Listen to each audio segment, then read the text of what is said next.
మెదక్ జిల్లా నర్సాపూర్ మండలంలోని తుల్జారంపేట గ్రామంలో ప్రపంచ బాల కార్మిక వ్యతిరేక దినోత్సవం సందర్భంగా అవగాహన కార్యక్రమం నిర్వహించారు. మండల్ లీగల్ సర్వీస్ కమిటీ ఆధ్వర్యంలో జరిగిన ఈ కార్యక్రమంలో లీగల్ సర్వీస్ న్యాయవాది కాట్రోత్రాజ్ నాయక్ ముఖ్య అతిథిగా పాల్గొన్నారు. ఈ సందర్భంగా ఆయన మాట్లాడుతూ బాల కార్మిక వ్యవస్థ సమాజానికి శాపమని, దీని నిర్మూలనకు ప్రతి ఒక్కరూ కంకణబద్దులై పనిచేయాలని పిలుపునిచ్చారు. చదువుకోవాల్సిన వయసులో ఉన్న చిన్నారులను పనుల్లో పెట్టకుండా విద్యా అవకాశాలను కల్పించాలని సూచించారు. ఉన్నత విద్య ద్వారా చిన్నారులు ఉన్నత శిఖరాలను చేరేలా తల్లిదండ్రులు, మహిళా సంఘాలు, ప్రజా ప్రతినిధులు కృషి చేయాలని అన్నారు. బాల కార్మిక వ్యవస్థ నిర్మూలనలో డ్వాక్రా మహిళలు కీలక పాత్ర పోషించాలని కోరారు. చిన్నారులతో చట్టవిరుద్ధంగా పని చేయించిన వారిపై కఠిన చర్యలు తీసుకుంటామని హెచ్చరించారు. ఈ కార్యక్రమంలో న్యాయవాదులు, లీగల్ సర్వీస్ సిబ్బంది, డ్వాక్రా మహిళలు పాల్గొన్నారు. వాళ్ళ స్కూల్కి వెళ్ళి వచ్చేంత వరకు వాళ్ళ బాగోగులు ఉంటాయి కదా, అవన్నీ వాళ్ళకి స్కూల్కి రెడీ చేసి స్కూల్కి పంపించి, ఇది కాకుండా బిడ్డను వెళ్ళకుండా పర్లేదు స్కూల్కి, కానీ నేను చెప్పినటువంటి మాటలలో నడుచుకో. ఒకవేళ స్తోమత లేని పక్షంలో అయితే, లేదు నేను చదివించలేదు, నాకు ప్రైవేట్ స్కూల్ అంతా నేను పెట్టలేకపోతున్నంటే, ఇప్పుడు బ్రహ్మాండంగా మనకు గవర్నమెంట్ ఒక బ్రహ్మాండమైన స్కూలు జారీ చేసింది.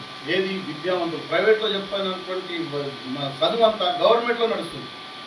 ఒక గవర్నమెంట్ విద్యార్థి కలెక్టర్ అవుతుంది, ఒక గవర్నమెంట్ విద్యార్థి ఐపీఎస్ అవుతుంది, ఐఏఎస్ అవుతుంది, ఎంప్లాయీ అవుతుంది. మరి ప్రైవేట్లో అంత ఎంతమంది, ప్రైవేట్లో ఎవరు చేసినా కూడా సాఫ్ట్వేర్లు, హార్డ్వేర్లు కొంతవరకే వాళ్ళ లైఫ్, సాఫ్ట్వేర్ వాడుతున్నాడు కొంతవరకు లైఫ్. కానీ గవర్నమెంట్లో చదువుకునే విద్యార్థి యొక్క లైఫ్ అందరం ఎత్తులు ఎదుగుతుంది. నేను కూడా గవర్నమెంట్ చేసుకొచ్చిన వాడిని. ఈరోజు నేను అడ్వకేట్ అందరం గవర్నమెంట్. అప్పుడు మేము చాలా కష్టపడ్డాము. హాస్టల్లో ఉంటే పుల్లులలో మేము చదువుతున్నాం.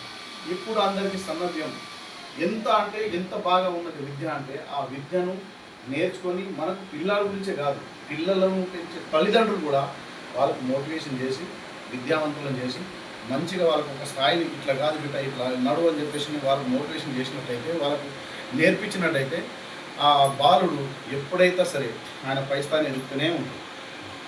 ఇది కార్మికుల హక్కుల వలై. ఉద్యోగ అవకాశాలను పెంచడం. ఉద్యోగ అవకాశాలు ఎప్పుడు పెంచుతారు? ఉద్యోగాలు ఎప్పుడు వస్తాయి? 18 సంవత్సరాలు నిండిన తర్వాత.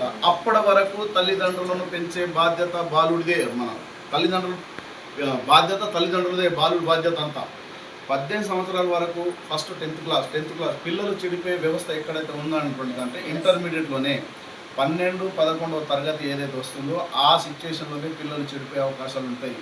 ఆ సిచ్యువేషన్లో తల్లిదండ్రులు కానీ, మన పక్కింటి వాళ్ళు కానీ, చదువుకున్న వాళ్ళు కానీ ఎవరైనా సరే వాళ్ళకి మోటివేషన్ కనుక కల్పించినట్టయితే, వాళ్ళ తాండలో చాలామంది ఉంటారు, పిల్లలు చాలామంది ఉంటారు, కానీ బయట పంపించకుండా ఆయనకు సపరేట్గా అమ్మని చెప్పి ఏదో ఒక మోటివేషన్ చేసినట్టయితే, ఈ 12 దాటిపోతే ఎక్కడైనా సరే ప్రతి పిల్లాడికి అప్పటి నుంచి తెలివి వస్తుంది. 12 అయిపోయింది అనుకో, తనకు తాను స్టడీ చేయడానికి అవకాశం ఖచ్చితంగా మన మైండ్లో కుడుతుంది. ఆ మైండ్ ఎప్పుడైతే వస్తుందో అప్పుడు ఆయన హ్యాపీగా చదువుకుంటాడు.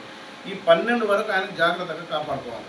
అమ్మాయి అయినా సరే, అబ్బాయి అయినా సరే, ఎవరైనా సరే మెచ్యూరిటీ లైఫ్ అంటారు. ఆ మెచ్యూరిటీ లైఫ్ 11, 12 తరగతి అంటే intermediate to main 10th class వరకు ఎట్లయినా సరే వాళ్ళు బాలలాగా ఉంటారు. వాళ్ళకి ఎటువంటి ప్రపంచం తెలియదు. 10 అయిపోతే వాళ్ళు ఏమవుతారంటే, నేను కలెక్టర్ ఉద్యోగం రాసి పాస్ అయిన ఫీల్ అవుతారు 10వ తరగతి పాస్ అయితే. కానీ ముంగట ఎంత పెద్దగా ఉంటుందో వాళ్ళకి తెలియదు. కాబట్టి వాళ్ళ యొక్క నెగ్లిజెన్స్ అనేటువంటిది 12వ తరగతి 10వ తరగతి చదువుతున్నప్పుడే ఉంటుంది. ఆ యొక్క 2 తరగతులలో వాళ్ళకు మంచిగా మనం ఉంచినట్టయితే వాళ్ళు డిగ్రీ తర్వాత ఇంకా హై లెవెల్ మంచి చదువులకు వాళ్ళు వెళ్తూ ఉంటారు.